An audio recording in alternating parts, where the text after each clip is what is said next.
In the One Piece versus community, there's a multitude of volatile debates like Zoro versus Sanji or the Admirals versus Yonko that have stood the test of time and are still raging on to this day. However, all of these debates pale in comparison to the war that is Shanks versus Mihawk, which has been argued since nearly the beginning of the series, with neither side giving an inch, as they are equally adamant about who would emerge victorious in this decisive battle. Which is why I'm here today, so that I can not only just give my opinion on the winner of this hypothetical matchup, but so I can also prove once and for all that Shanks vs. Mihawk shouldn't even be a debate. But before I reach my conclusion, I have to establish the structure for this video, as it will be split into 3 parts, starting off with why Mihawk is not a fraud, despite his lackluster portrayal in the series, especially in Marineford, where he has multiple instances of looking like a phony. Beginning with his failure to cut Jozu when using his only named attack in the series, the world's strongest slash, which is where a lot of the Mihawk is Yonko commander claims stem from. However, this argument is quickly debunked when you realize that the only reason Jozu wasn't cut by Mihawk is because Mihawk uses the Breath of All Things, which is a technique that only allows a swordsman to cut their intended target, who was Whitebeard in this case, hence why the attack did no damage to Jozu, which doesn't affect Mihawk's scaling at all. Moving on though, the next instance of fraudulence we have to cover is Mihawk versus Luffy, which a lot of people use to discredit Mihawk's speed,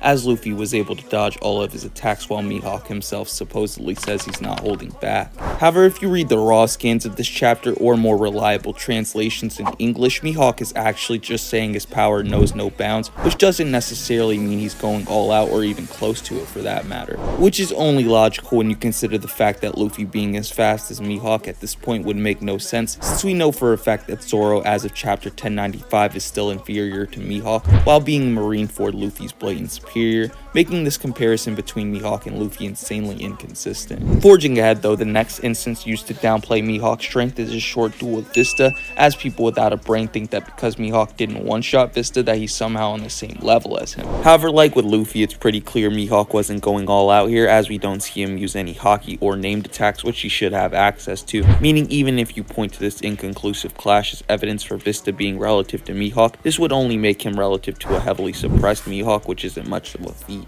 And even if you were to say Mihawk was going all out here to discredit his strength, this is absolutely meaningless, as not only is Vista regarded as one of the strongest swordsmen in the world himself, but more importantly he has no scaling to Shanks or anyone else for that matter. Therefore, even if Vista is Mihawk level, it doesn't mean anything in regards to Mihawk's strength, as Vista has 0 anti-feats. Moving along though, the last and most common instance to point to as evidence for Mihawk being a fraud is when he refuses to fight Shanks as he arrives at Marineford to stop the Paramount War, with Mihawk's reasoning for this being he only agreed to fight Whitebeard and not Red Hair, which some people will use as evidence for Mihawk being scared of Shanks, while they ignore all context surrounding the situation, like Mihawk having little interest in the war and only being there to retain his warlord position, or earlier interactions between the two, like Mihawk quite literally saying he has no interest in fighting Shanks and going as far as to call his old rival a one-armed has-been, clearly indicating to us that Mihawk has no fear when it comes to facing Shanks, but isn't going to go out of his way to challenge him either. So to summarize this first section, no, Mihawk is not a fraud, and while it's fun to talk about his painted blade or say he's YC2 level, the truth is nothing he did at Marineford is indicative of his full power, nor did he have any real interest in fighting anyone there, including Shanks. Leading us into section 2 of the video, which will cover how Shanks and Mihawk actually compare to each other, what qualifies a character as a swordsman, and why Shanks would meet these qualifications. And while I know that there's probably a million interpretations on what a swordsman is in One Piece, I want to make it clear from the get-go that all my criteria for what a swordsman is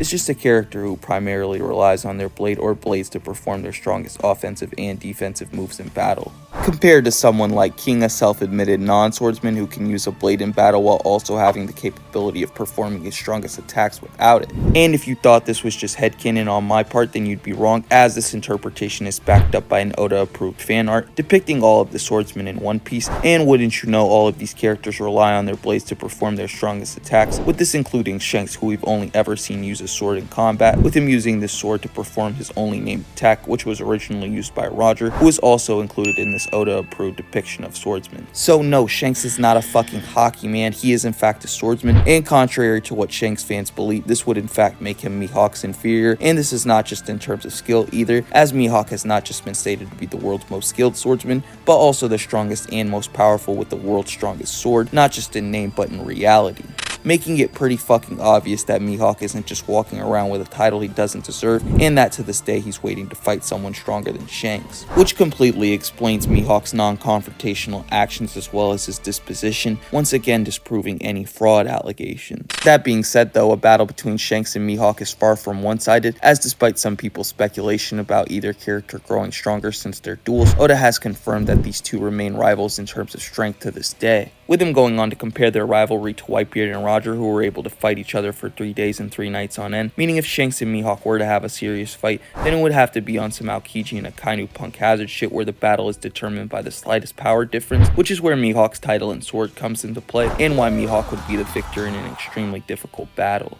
Now that I've established how these two compare to each other and what a swordsman actually is though, it's now time to get into the last section of the video, which is going over whether my conclusion fits with the narrative of the series or not, as there's a consensus in the One Piece community that power scaling is bullshit and that narrative trumps all, which I can agree with to some extent. However, a lot of Shanks fans will try to run with this so that they can use it to say that Shanks is stronger than Mihawk, with their line of reasoning being Shanks is Luffy's end goal and Mihawk is Zoro's end goal, making it narratively inconsistent for Mihawk to be stronger than Shanks. However, if you actually take off your Shanks reading glasses for a second and remove his dick from your mouth, you'd realize that nowhere in this series is he ever said to be Luffy's end goal, as Luffy's end goal is reiterated every other fucking chapter to be the Pirate King, who is Roger, not Shanks, making it irrelevant whether or not Zoro surpasses Shanks at some point in the story, and completely shitting on the stance that Mihawk over Shanks is narratively inconsistent, cementing Mihawk's position as the world's strongest swordsman, which I've more than proved in all 3 sections of the video, starting off with why Mihawk is not a fraud, middling with how him and Shanks compare to each other in strength as well as what qualifies a character as a swordsman, and ending with why this outcome is narratively consistent.